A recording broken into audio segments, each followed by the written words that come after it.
আল্লাহ রাব্বুল আলামিন গাদ্দার এবং বেঈমানকে কখনো ক্ষমা করবে না।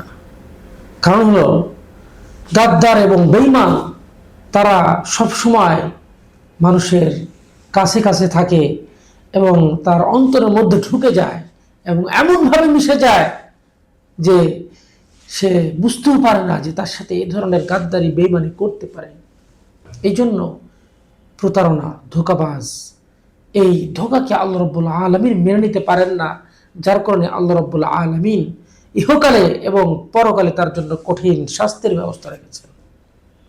এই জন্য আসুন আমরা গাদ্দারকে চিনি, বেঈমানকে চিনি, ধোঁকাবাজকে চিনি এবং অসৎ মানুষ থেকে আমরা সতর্ক থাকি। কারণ হলো গাদ্দার, বেঈমান তারা দূরে থাকে না, দূরে কোথাও থাকে না, আপনার খুব কাছে থেকেই তারা গাদ্দারি করবে, আপনার সাথে বেঈমানি করবে, আপনার ক্ষতি করার চেষ্টা করবে। এদের থেকে সব সময় দূরে থাকুন, সতর্ক থাকুন, জেনে বুঝে মানুষের সাথে লেনদেন করবেন, উঠাবসা করবেন, যাতে করে আপনাকে ঠকাতে না পারে, ধোঁকা দিতে না।